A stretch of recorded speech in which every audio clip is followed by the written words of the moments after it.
chegada a hora. Eu tô aqui com as meninas. A gente vai conhecer a famosa Rhea, uma bruxa de dificílimo acesso. É sempre uma alegria receber novos grupos de aprendizes. Apanhador de Almas está chegando nos cinemas agora no dia 18. Eu tô aqui com a equipe do filme para bater um papo a respeito. Tô com os diretores Fernando Alonso e Nelson Botter Júnior e com a Clara Castanho, que é a protagonista do filme, junto com a Larissa Ferrara. Olá, obrigado por bater um papo conosco aqui. Falar um pouquinho a respeito desse filme que está chegando agora nos cinemas e é um filme de terror, né? Então, eu quero já começar o papo com vocês sabendo quais são os filmes de terror que impactaram mais vocês na vida e se esses filmes de terror tiveram alguma influência nesse filme que está chegando agora nos cinemas. Eu quero começar com a Clara, que a Clara já fez uma expressão ali que não sei se ela é fã de filme de terror, não sei se ela curte muito, mas vamos ver. Eu quero saber se teve algum filme impactante que na tua vida que justifica também, né, fazer essa personagem tão diferente para ti, né? Na verdade, eu ri porque eu consumo pouquíssimo terror. A Larissa é uma especialista. Quando chegarmos nela, você verá, ela tem uma lista extensa. Mas o que impactou, e foi o que eu falei em algumas entrevistas, eu tive que fazer uma tarde, me preparar psicologicamente para tomar susto, porque essa é a minha questão. Eu não gosto de assistir, porque para que eu vou me assustar a troco de nada? Esse é o meu pensamento.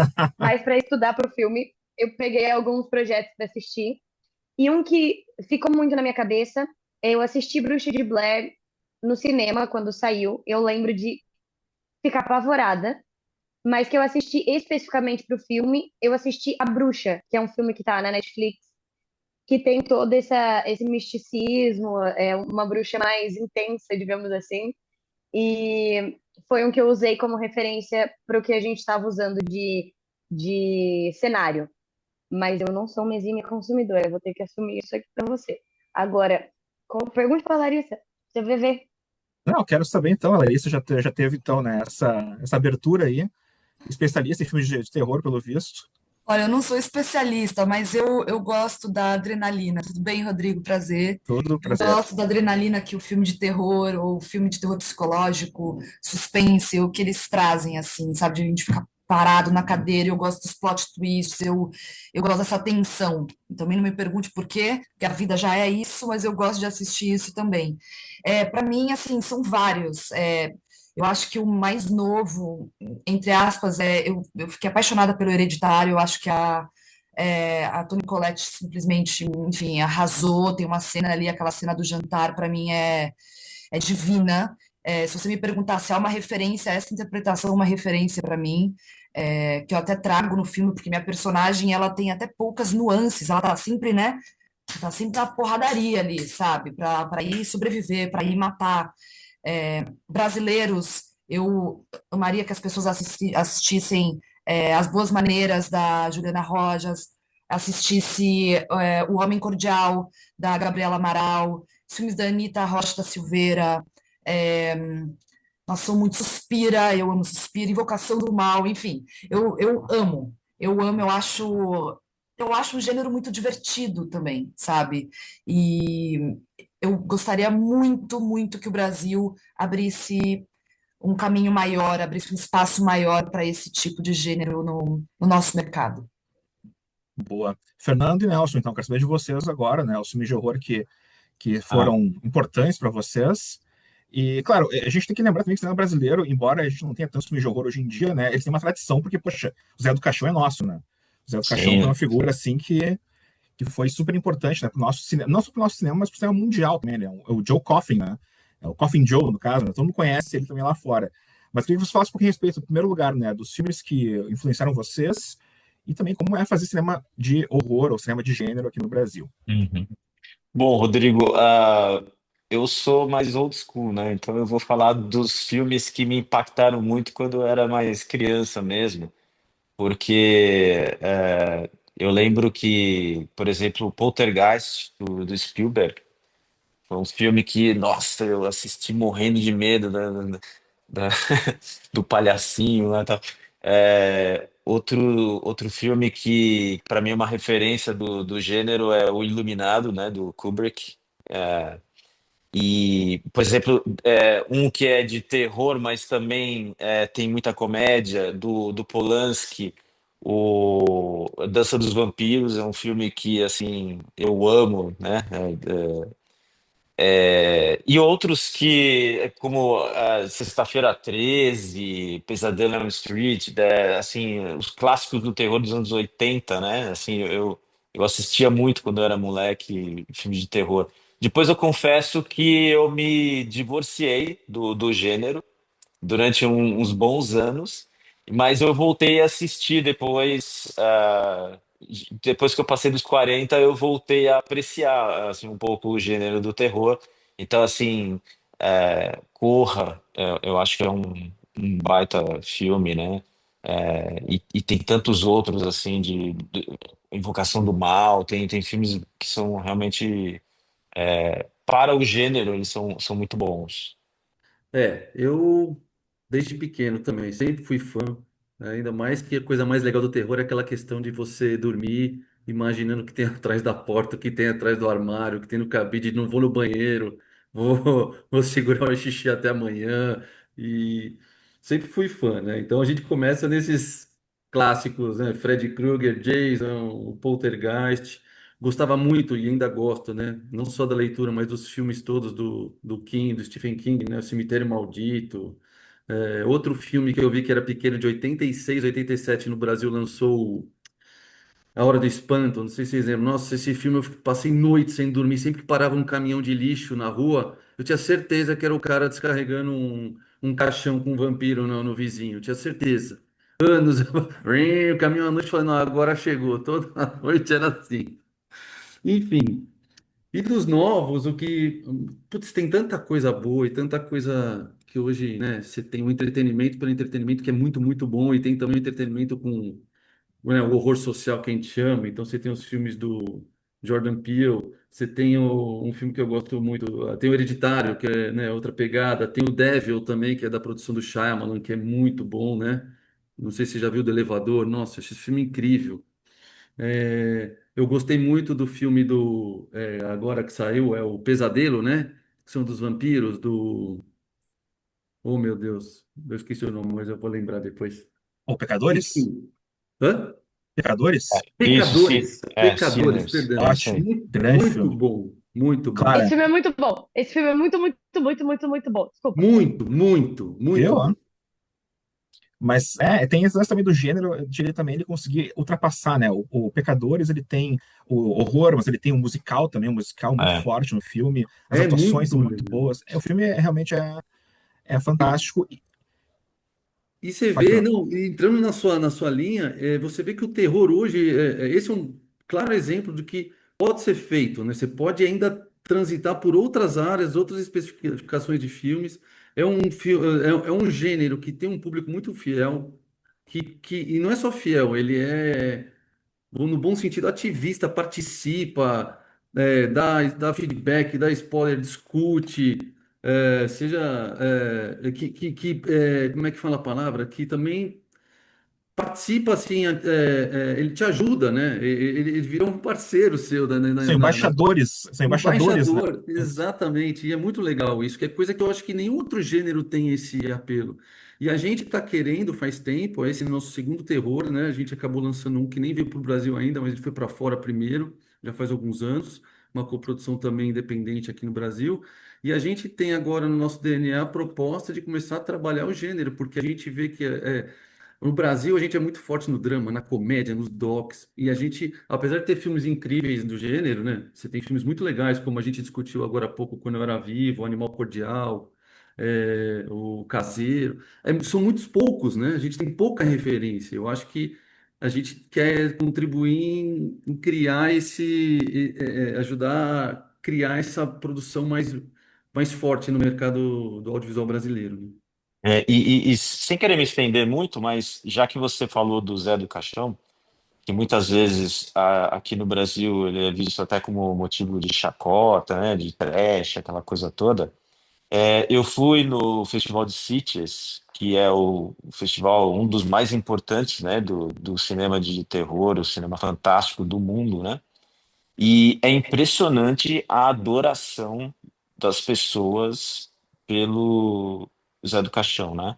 Assim, eu estive com a diretora do festival e ela, assim, ela ama de paixão os filmes dele. Assim, são referência para os cartazes do festival.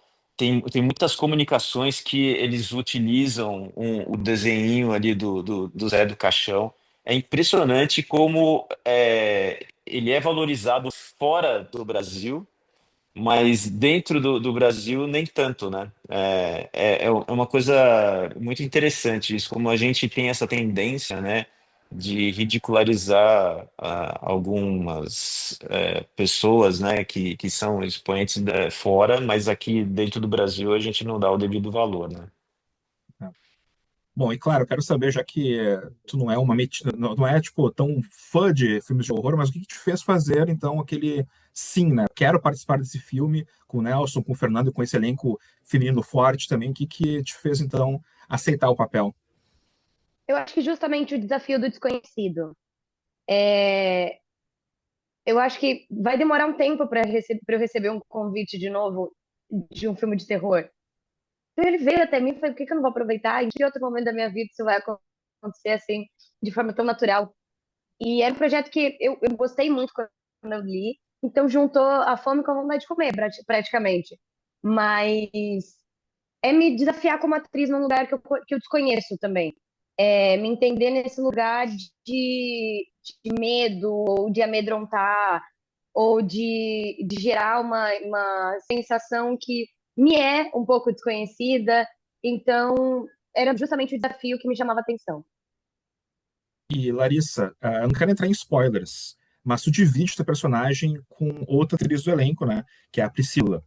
Então, eu queria saber como é que vocês conversaram sobre isso, com essa divisão. Eu não quero que tu diga como acontece que vocês dividem o personagem, mas como foi a conversa com os diretores também, para vocês dividirem esse personagem, para que tivesse também, né, um pouco de ti, um pouco da Priscila nesse personagem. Tá, foi tudo muito, muito rápido, né? Na verdade, a Priscila ficou doente. Eu já tinha feito a primeira leitura do filme, então eu já conheci o filme e a personagem, e acabei não podendo fazer. A Priscila, estava lá, fez, ela, ficou doente, e aí eles tiveram que dar uma reorganizada no roteiro e me convidaram numa sexta-feira. Negociamos tudo, no sábado eu já estava filmando. Então, assim, eu tive algumas poucas horas para me preparar, mas é como eu te disse, assim, eu já sou fã, de filmes de terror, eu já conheci o texto, e eu acho que a temperatura da Isabela é uma temperatura que eu já trabalhei dentro de mim. Então, o que eu foquei mais foi na troca com as outras atrizes, me conectar com aquele espaço, conversei um pouco com os diretores do que eles esperavam, é, do que eu estava pensando. Eles falaram, é isso, eu falei, é isso, então bora. E aí a presença. É a presença, é Rodrigo, acreditar. Fala, perdão, Fernando. perdão, Mari, termina, perdão. É acreditar, no que a gente está fazendo. E a Clara também me ajudou muito, nessa atmosfera. A gente ficou muito juntas, assim, né? Trabalhando o texto ali, enquanto estava gravando as outras meninas, a gente estava trabalhando juntas o texto. Será que isso aqui a gente vai por aqui ou por lá? Então foi tudo feito artesanalmente ali, sabe? E foi maravilhoso, assim, não ter que programar tanta coisa, sabe o que eu quero dizer? Que nós atores, a gente deixa uma rigidez, assim, sabe? Ah, aqui eu vou fazer isso. Lá não teve, lá é bora pro jogo. E eu acho que isso trouxe um frescor pro filme. Eu amei, amei fazer. Filha Rodrigo, Fernando. desculpa, Lari. Pensa num cara que você convoca ele para jogar aos 40 minutos e o cara faz dois gols e o terceiro de bicicleta. Foi a Lari, mais ou menos isso. O resumo do Boa. resumo. Ela foi incrível o que ela conseguiu fazer, o tempo que ela conseguiu fazer, por também aceitar esse convite para a gente, assim, não tem nem o que dizer. Foi um negócio realmente que ela conseguiu tirar ali com um pouco tempo que ela teve, foi fora de série. Um trabalho Obrigada, excelente profissional. Massa. obrigada, Demais. E pessoa também. É, obrigada. belo elogio para terminar esse bate-papo aqui. O foco de hoje é o ritual de evocação durante o eclipse solar. Utinan quatur elementum copiae. Apanhador de Almas está chegando nos cinemas agora no dia 18. Eu estou aqui com parte do elenco do filme. Estou com a Jéssica Cores, com a Priscila Sol. A Duda Reis daqui a pouquinho vai entrar também aqui para bater um papo conosco. E eu quero, em primeiro lugar, agradecer o bate-papo aqui, para a gente poder conversar um pouquinho sobre esse filme. E eu fiz as perguntas para outra sala. Eu estava antes com os diretores, com a Clara também, com a Larissa. E eu quero fazer pergunta para vocês também sobre cinema de horror. Eu quero saber de vocês quais são os filmes que influenciaram vocês, que vocês curtiam quando eram mais jovens, aquele filme que impactou vocês, o filme de horror, e que influencia ou não esse novo filme que vocês estão fazendo. Eu quero começar com a Jéssica, então, que está aqui É, já. obrigada, Rodrigo. Eu usei muito A Bruxa de Blair, esse filme que é lá de 99. Eu era muito jovem, era um filme que eu sentia muito arrepio, dava muito medo também. Eu amo terror, não sinto medo, me divirto muito, gosto bastante. Adoro ir ao cinema, no escurão mesmo, então em casa, no escuro, assistir. E para mim, Bruxa de Blair foi um ótimo material, porque a gente também tem um ritual ali das mulheres, das meninas, né? Também a gente traz para o nosso filme. Então foi gostoso, assim, voltar um pouquinho atrás, pegar um filme que eu tanto repeti várias vezes e agora usar para o trabalho, sabe? É sempre legal a gente acionar essas gavetas. Sim. Priscila, fale filmes de terror assim que te influenciaram. Eu confesso, Rodrigo, que de um tempo para cá, os recentes, né? O último que eu vi foi Corra. Que é maravilhoso, mas eu assistia muito filme de terror na adolescência. Eu sou dos anos 80, eu nasci em 80, então assisti muito Chuck, Fred Krueger, Pânico, Sexto Sentido. Bruxas de Blair era um filme que ontem eu falei, não falei dele, mas eu assisti. Era o primeiro, foi o primeiro filme com uma pegada meio câmera na mão, né? É, parecia que era filmado pelo celular, assim, a menina correndo, não era aquela câmera parada, sabe? Como na maioria dos filmes, ele era bem solto, parecia que era um vídeo que estava. Você estava ali dentro do filme, vivendo aquilo. E, e faz total sentido, porque era um filme que eu não revi, mas ele tá na nossa memória emotiva, né? Ali na nossa bagagem, né? No nosso acervinho ali de tudo que eu não costumo, eu costumo ver filme como referência antes de um trabalho, quando é pedido, mas eu vou guardando. Eu vou guardando ele e procuro não acessar tanto, porque já está tudo ali, para que venha sabe aquele ouvido absoluto que não tô falando, né, mas é bem isso, um ouvido que a pessoa tem ali aquela bagagem e ela não precisa ficar acessando para ela criar outras coisas, que senão você fica muito duro, né? Então, eu acredito que Bruxa de Blair, assim como para Jéssica, ela imprimiu muito isso sem precisar ver, rever o filme, eu acredito, mas tá lá na memória emotiva dela. O olho, sabe? Aquela coisa verdade, tá interna, embutida. Eu já sou uma atriz mais que construo um. A Jéssica, ela o transborda, né? Eu vi assim, ela não precisa construir nada, tá tudo assim de dentro para fora, é muito bonito. Ai, ai, amei. Ó, Duda, quero saber também um filme de horror assim que você curtia adolescente ou que tiveram algum impacto na tua vida e que influenciaram ou não, né, nesse filme. Então, eu não sou uma pessoa que eu sou muito fã de filme de terror. Eu tenho muito medo. Mas na época das gravações, até eu e a Jéssica, a gente trocou isso bastante. E eu tive o mesmo filme, assim, como foco, que foi A Bruxa de Blair. E foi o primeiro filme de terror, na verdade, que eu assisti na minha vida. Assisti junto com meu pai, nunca vamos esquecer, a gente na sala, enfim. Mas, bom, tem A Bruxa de Blair, Invocação do Mal, Pânico e Exorcista, pra mim é o pior de todos. Pior no sentido de Ah, apavorante. mas eu tô com você. A Clara antes falou pra mim também que ela não curte muito filme de terror também, porque ela tinha muito medo. Eu, quando era adolescente, mais novo, assim, 15, 14, eu não curtia filme de terror. Eu comecei com Pânico, ali em Acredito. 96, ali, que foi um filme que me abriu depois do Exorcista, que daí é um filme realmente bem É, impactante mesmo, de horror forte mesmo. impactante. E ele depois, claro, a gente vai seguindo. Hoje em dia eu vejo filme de terror assim meio que rindo, né? Mas Ai, que demais. Quero no agora, talvez começo. agora, depois de gravar eu fique mais tranquila. E Jéssica, o teu personagem é um personagem muito sensitivo também, né? Dá pra ver que ela tem uma coisa assim, meio de uma intuição. Isso é uma coisa que também tu tens e tu leva pro personagem? É uma coisa que tu acabou Tenho construindo junto com os bastante. diretores? Como é que foi isso? Eu tenho bastante, assim, eu até acredito muito na minha intuição. A personagem, eu acho que é isso um pouco que a Priscila também falou, né? Eu sou essa pessoa que eu transbordo e o que eu, da minha vivência, levo muito também para o palco, ou então para o set, né? E a Mia é basicamente isso, né? Ela foi sentindo, ela sabia que tinha alguma coisa estranha, mas é aquela pessoa que ela não vai falar logo de cara, ela vai observar muito. E é muito como eu sou também, sabe? Acho muito importante a gente trazer o outro contraponto, né, da personagem, porque também temos as outras meninas, né? Cada um com o seu jeitinho. Eu consciente pensei nisso e eu não queria nem comentar isso também entre as meninas para que não trouxesse essas características para elas também, né? E, enfim, então acho que é muito importante a gente também estar com a escuta aberta, sabe? Já me perguntaram, você vê coisas, você já sentiu coisa? Eu nunca nem tive a oportunidade, queria muito ter tido um contato lá com além, com alguma coisa assim, mas a única coisa mais próxima é a minha intuição. Então, acho que deu para casar muito também com a minha personagem.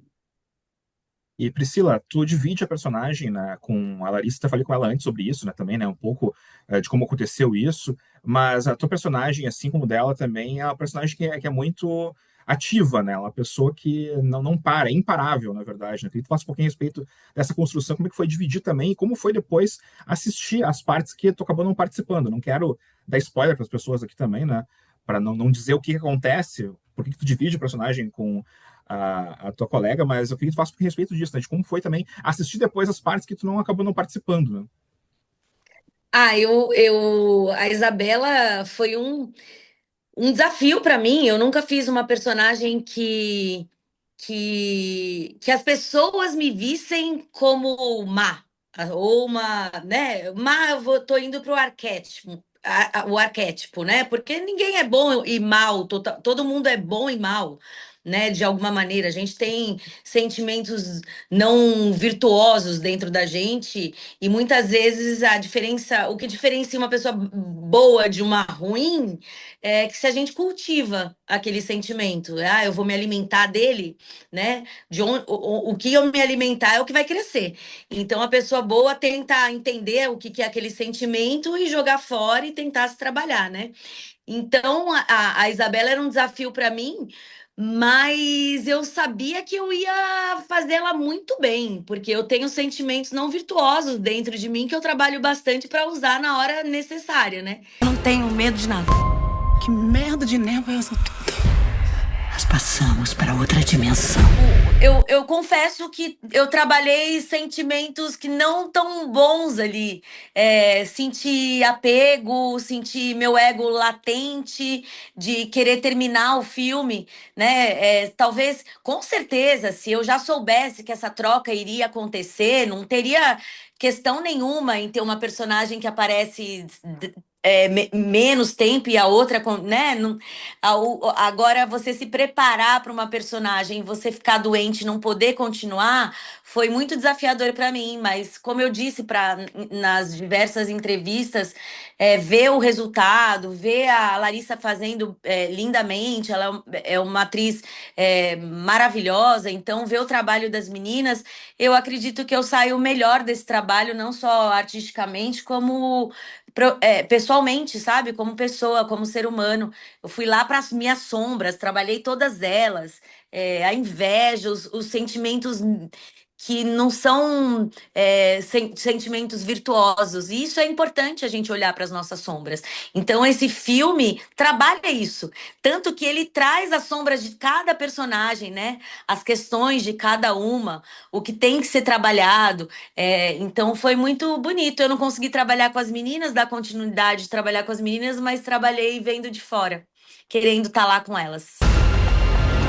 Nossa vida se resume a esse momento. E se a gente fugir? A morte em pessoa veio buscar a gente. Você não quer morrer, né? Você quer matar a gente. Eu não tenho medo de nada. Esse é o acerto de contas de todas vocês. Duda, fala um pouco a respeito do teu personagem, então, né? Que tem o lance de ser influencer também, que é uma coisa que também tu carrega na tua vida, mas é importante, imagino que pra ti também, separar bem, né? Quem é a Duda e quem é também, né? Teu personagem no filme, pra que tenha, né, aquelas fronteiras. Como é que foi pra fazer então esse personagem? É, eu acho que esse é o meu ponto de encontro, assim, maior com a Olivia, né? O fato dela ser muito ativa, por exemplo, nas redes sociais dela, e eu também sou. Só que a Olivia foi algo que eu construí completamente do zero, por mais que a gente tivesse esse ponto em comum, né? E foi muito bacana, assim, construir a Olivia, e eu sou uma pessoa que, principalmente dentro da atuação, que eu acredito que o nosso corpo ele é nosso instrumento de trabalho e a gente empresta o corpo para essas personagens, né? Eu não sou a Olivia, mas naquele momento eu estou Olivia. E por isso que eu acho muito importante a gente conseguir, dentro da gente, fazer esse trabalho de ligar e desligar. Ainda mais, eu acho que também por ser um filme mais denso, enfim, isso é muito importante. Mas é isso. Acho que também vai gerar bastante identificação essa parte com o público. Eu trabalho com a Ângela, porque a Ângela é uma figura que a gente conhece muito. Ela é A gente icônica. tem um carinho grande, né, por ela também, né, por conta, né, da Penélope, do Castelo rá tim né, quem não lembra da Ângela. Eu Mas vivia, eu ela, acompanhei. Eu amava. mas ela, Jéssica, está completamente diferente agora, né, no filme. Então, eu queria que tu falasse a respeito disso, de como foi encontrar ela também nos sets, né, como é que foi essa construção, e de ver ela num registro bem diferente do que a gente está acostumado a ver, pelo menos no Castelo rá tim outras coisas que ela faz, né. É caricato, né? Então eu não destoa tanto assim pra mim, sabe? Querendo ou não, a Rhea, a personagem, a Rhea tem muito da Ângela, sabe? A Ângela é essa figura que assusta no Muito. sentido positivo, sabe? Muita energia, ela é muito calorosa, muito animada, falante, empolgada demais, né? Óbvio que a gente não consegue sentir tudo isso, toda essa energia dentro do personagem, mas foi muito fácil, porque ela é uma pessoa fácil, sabe? De trocar. Então, durante o set, é isso, a gente teve muita troca entre a gente, sabe? As cenas também, uma troca de olhar, uma parte da leitura do texto, ou então até mesmo um toque na outra colega ali, ó, se posiciona melhor e tal. E foi muito. Sabe quando você se sente muito honrado de ver uma figura pública, né, que você, quando pequena, assistia e agora você está trabalhando com ela? É gostoso demais isso, Rodrigo. Então, poxa vida, é um privilégio. E foi, de uma certa forma, sabe, estar com ela, junto com ela nesse projeto. Gente, ele é conhecido como o apanhador de almas. Somente com o sangue derramado pelos 4 elementos, uma de nós poderá sair daqui. Olá, pessoal do Almanac 21. Eu quero convidar vocês para assistir o nosso filme. O Apanhador de Almas, que está disponível a partir do dia 18 de setembro nos cinemas. A gente precisa que vocês assistam. E tem que ser no cinema, tá? E ó, tem que ser na primeira semana também, pra gente ficar mais tempo. Aí você vai na primeira semana, depois você volta, depois você leva amiguinho, leva namorado, Dica para entendeu? todo É assim que mundo. funciona. Vem fortalecer o nosso cinema nacional. Tá incrível o filme. Eu tenho certeza que vocês vão gostar. Assistam. Pessoal do Almanac 21, não percam a partir do dia 18 de setembro, Apanhador de Almas. Nos cinemas de Todo o Todo o Brasil. Brasil, todo o Brasil, fortaleçam o cinema nacional. A gente precisa que vocês encham as salas para que a gente permaneça aí até o Halloween, tá bom? Vão assistir que esse filme tá interessantíssimo. Eu acho que é inédito no Brasil 2 atrizes fazerem a mesma personagem e ver como que o nosso cinema brasileiro consegue fazer mágica para que a gente... Imagina a gente com muito dinheiro, o que a gente faria, né? Se às vezes com uma verba tão curtinha a gente consegue fazer o que a gente fez. E é isso, gente. Vão lá, prestigiem a gente. O filme tá ótimo, maravilhoso.